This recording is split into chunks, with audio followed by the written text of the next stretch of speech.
Let's go. Ebe a jinanana, Queenie. Ebe hanana, Queenie.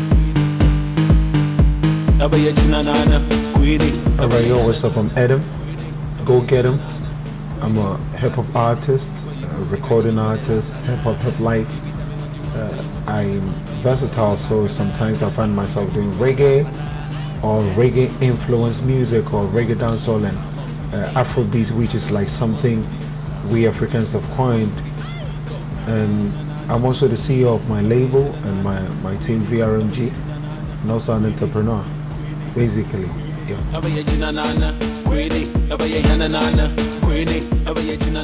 Well, my upbringing was quite exciting, but average, like every middle class family.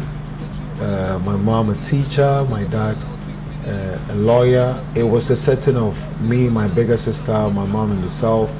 It was an upbringing of being content with what you have, working with very limited resources, staying focused because your parents were making sacrifices for you, and that has been it. Blow your speakers up, are you ready? Come on, dirty wine, drop steady. Now get your LPD and your stilettos. Get your MAC lipstick and your sexy own. I'll be riding shotgun with the top down. We the talk of the town, it's a shutdown. But I found myself listening to a lot of Busta Rhymes. I remember when Eminem released Marshall Mathers. I hung on to it. I was listening to Mace back in the day. I was doing a lot of listening simultaneously to Buju Banton. I listened to his whole Inner Heights album. I was listening to Wayne in the Money Fresh days, and so that was just it. Any music I was listening to, En Vogue, I was listening to TLC, I was listening to Diana King, and so it was all these forms of music that I was listening to, and just trying as a young person to try to imitate them. Professionally, I went pro in 2006. So from 2006 to now is how long I can clearly demarcate that I've been doing music as a pro. Yelling on the street and the boy them a follow. But man want the thing, so him go and borrow. Say him a real bad man like dinero. But pay the money back by tomorrow. Bada. See the girl them in the Canada, them no want no drama. But the boy them see the girl and them know she hotter. Well, I think the biggest challenge is finance. That's because arts and culture, especially music, is probably the only area of entertainment that doesn't have direct government funding. Doesn't have direct funding from financial institutions. And I'm saying that because if you're a farmer, if you're a small entrepreneur, if you're into micro businesses, you will get a bank to fund you, give you a loan to do the business at a set period, and then be able to produce their money with interest. Unlike that in the music, you can't have that. So you can only self-finance, you can only get a producer. And two, the other challenge is structural. When you're able to surmount all these other challenges and you put the record out, there are no avenues for distribution of the music. And so the artist and their team have to make a conscious effort to make the music reach people. And then the level of literacy and the level of use of credit is not at par with what the developed world knows. And so when you go digital with the music, you don't have a lot of people who are the direct consumers of the music having credit cards to be able to buy it on iTunes, or having the means to be able to have access to computers and laptops. And some of these people are in the remote areas but still love the music. And so all the setbacks are some of the like really major problems facing the industry. To top it all is piracy, because artists can distribute the music, and so people see opportunity in the fact that they can do a cheaper version of it and avail it to people in a way that they can consume and just have access to. I'll be the savior of the game, I'm the only one. When nobody there but me, I'm the chosen one. I got a seat for the throne till the day I'm gone. I am the one, the one, the one. When we officially released in 2009 and we launched the album, Volta Regime. We launched at the Silverbed Media Store, and I think that was the first time an artist did an autograph session at a designated mall that distributes CDs. And for me, I was under the management of the Last Two Music Group. And so when I moved to VRMG, which is our label and our own brainchild, we decided to do something more, let me say, we decided to raise the bar more with regards to what we did on the previous label, the Last Two Music Group. And so the first album was a huge success, but as a young artist trying to find my feet, I wanted to launch the second album, and the whole team and myself, we launched the album in a nightclub. And comparing how huge the success of the first album is, and us going to a very small nightclub to launch the album, it showed that we are trying to gain grounds again. And then we take off from that level and move to a level where we are launching the album just like any corporate body would do a proper event like a ball or a dinner. A virgin territory. The fear the truth, get out the booth. BRMG, you see the goons. Error. BRMG, error. When I was putting together the album, I actually came up with a title before the album. That's because I feel we've gotten to a point where people only want to entertain. And so I'm thinking to myself, if you have the tool, if you have the microphone, and if you have the voice, and if you stand for the youth, you might as well do something that will impact not only on them, for them to have fun, but they should also be sensitized in a way it might impact on them, giving them knowledge and wisdom. And so when I look at the basis of every human life, I thought books and rhymes is what we all write on. And so you as a kid, you're learning Twinkle Twinkle Little Star, you're learning Baba Black Sheep, you're learning O Roger, you're learning Hot Cross Buns. These are rhymes. As a young person, they're exciting to your ear, but unknowingly they're shaping how you speak, they are shaping your vocals. And so it means that rhymes are a critical part of everybody's life. And that is why even if you're just an average poet, you like to make sure you rhyme so that you can get people's attention. I get so many stars, but you go ask your area Baba. What's underrated, but we sip on top, Salif Keita. See undefeated, undisputed. Flood me weather. Most of the times, artists are usually expected to take the bullet for things they say. But the reality of the fact is that music represents the state of a society at every point in time, and I mean war morally everywhere. At the time when there are revolutions in your country, you find most of the artists singing about revolutions. And at the time when a country is about to head into an election, you'll find out that there are a lot of songs on radio that are about peace. And I can bet you, as we speak, I am in the studio recording a song about the lights out in Ghana. And people have already released, One Love the Kobolo has released a song about it. It means that the artist is a direct product of its environment. And so if the artist talks about sex, it's because it is happening in this community. But you shouldn't hear that on radio and say the artist is promoting profanity, because where did he take the inspiration from before giving it back to the same system? And so if you walk into a country, you can use the music to determine the momentum that is in the country. Well, I think right now Ghana is excited. We like to do a lot of party songs that people can dance to. I think that comes from the background of our music is always dance. Traditional Adowa is dance, Bobobo is dance, Agbaja is dance. And so even on the scale of making it commercial and urban, people still try to make people dance.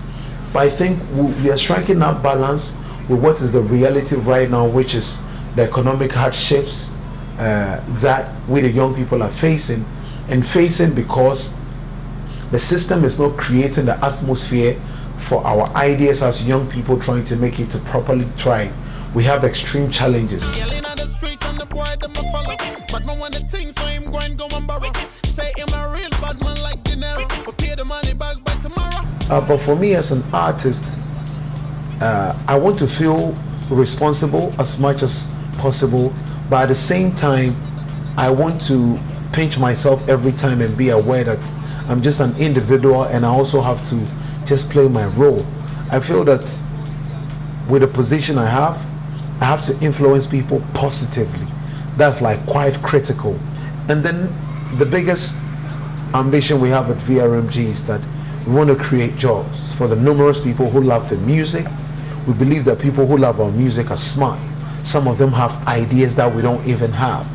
And these people are fans, but they could become workers that you could work with, share ideas with, and build empires and build conglomerates, and that's what we would want to see. Now we ink, I've got the academic son, player man, kill them with the rhyme, kill them with the melody, enough for punchline. Lyrical fell on it, so behind the bus we doing time, I know this. I think variety is the spice of life.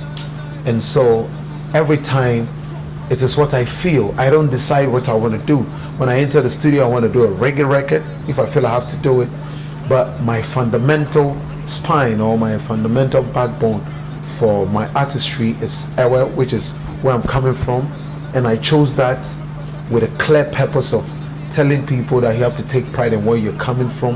You have to take pride in your origin. And I'm from Ghana, and this is one of the languages we speak. And so if I have to sell ourselves to the world, I might as well incorporate elements of that language. And so you might hear Ewe, and sometimes I even deliberately make Ewe rhyme with English, like I could say murder, murder, herda, terda, and then you might be thinking, what's the transition from an English word into an Ewe word, and just play with art and poetry. But that's just about it. I think that hip-hop has always been about a stronghold. I think Snoop Dogg, West Coast, LBC, and then there's somebody East Side. I realized that for you to blow up, you need a set of people to make a fuss about you. And you need a set of people to forever be loyal to your journey. And I thought it was only appropriate that I do it with my people so that they can propagate my message. Now, after achieving that and winning that battle, you have to make sure your impact grows as an artist, so that your impact and your reach and your influence doesn't stay limited to a certain group of people, but gets wider as you grow. Your language is your personality. How people who speak Ewe move their hands is not how a Chinese will move his hand, which means that language influences every part of your being. When people are learning a new language, let's say you speak Akan or Ewe properly and you're learning English, when a person gets extremely angry, the first language they speak is their language. That is how they can express their entire emotion, which means that to a certain extent it's even subliminal, that your language is what precedes everything. In a little bit of time, you just go drop off the line. And this a race car, so we put them in the line. And they give it our time like Italian wine. My God, the phone I'm doing just fine. Well, I'm going to Australia to perform. I'm excited for two reasons. It's not a regular Ghanaian crowd, and so it means we are going to expose African music to a whole new set of people. Two, when I got the call and I was chosen, I was excited because I'm the only South African artist who was chosen to go and perform. I think we've done a lot of work over the year, and so when you do this stuff and people globally try to get information on you and to see that you are capable and your music is equally that viable, they want to see what you have to offer. And Fringe is quite a huge festival. About 1.5 million tourists go into Australia if I've gotten my facts right, and about 4,000 artists perform from across the world go into the country. So I want to use that to network. I want to use that to build a new base and a new following for the music. And so I'm pretty excited about it. I want to show them what Africa has that they haven't seen, what is different, our bongo drums, our percussions, and all the elements of our culture that they don't know, in addition to it being influenced by hip hop and Afrobeats and reggae.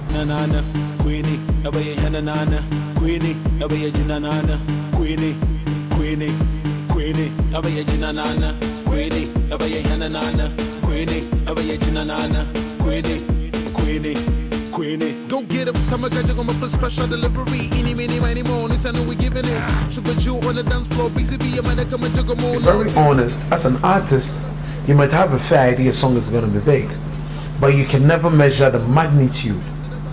Like for example, when PSY released Gangnam Style, I'm sure he had a fair idea it was going to be big, but the magnitude and the impact it's going to have, you can never measure it. And so Kwame was a song we did in the studio in a day. We recorded 2 songs in 4 hours, having fun, and then we release it, and overnight it becomes a monster hit. You open your closet, it's in there. You're walking in the street, you turn on the radio, it's in there. We moved on to open it and make it bigger. We did a collaboration with Casper Nyovest from South Africa, put Ice Prince on from Nigeria. Then it extra went viral.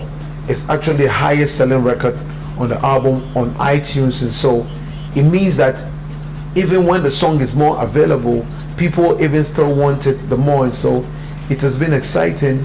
And 2, my management wanted me to get in the club, do more club records, because you know how labels are, they want their money. And so the music group wanted us to cash in, and so we had to do a club record, and it has gone good. No rest, no stop, no we can't stop. Screens to the bus, skele. Me a do gonna zanado, kada me the cool, the fool, bele. Run out, Cohn out. She am inside the corner. If you do dog out, show them. I'm gonna do my spot for your bone out. She ate funk with quite dope, still flavored out for the right go. I basically say to people, stay humble, stay true to yourself, because that's going to come out in a matter of time. Yes, it's music you're doing, it's a business, but at the end of the day, make sure that when you do it and you complete your journey, you are proud of what you did, and not do it because of what people are doing. Be grateful for every door somebody opens for you. Say thank you when somebody does a favor for you, and don't think that the world owes you for you to make it.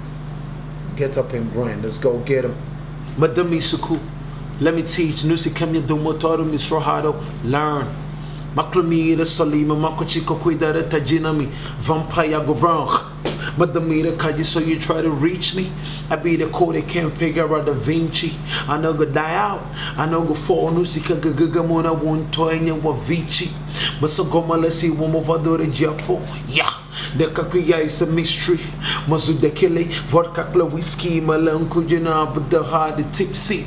Time to blow. Money can the whiskey. Rappers they give blow job just to blow up. You got a problem with me? Let's fix it. Or put your pen to your pad, ink it. Now do it on Machlan. Are you autistic? So real up because of the R, then you trace it. And even that you got it wrong, erase it. Back to the basics. Rappers 10 Frank Ocean on some. Let's go get him. For the right go. I give you for the last and if you tell me what you want it from the front.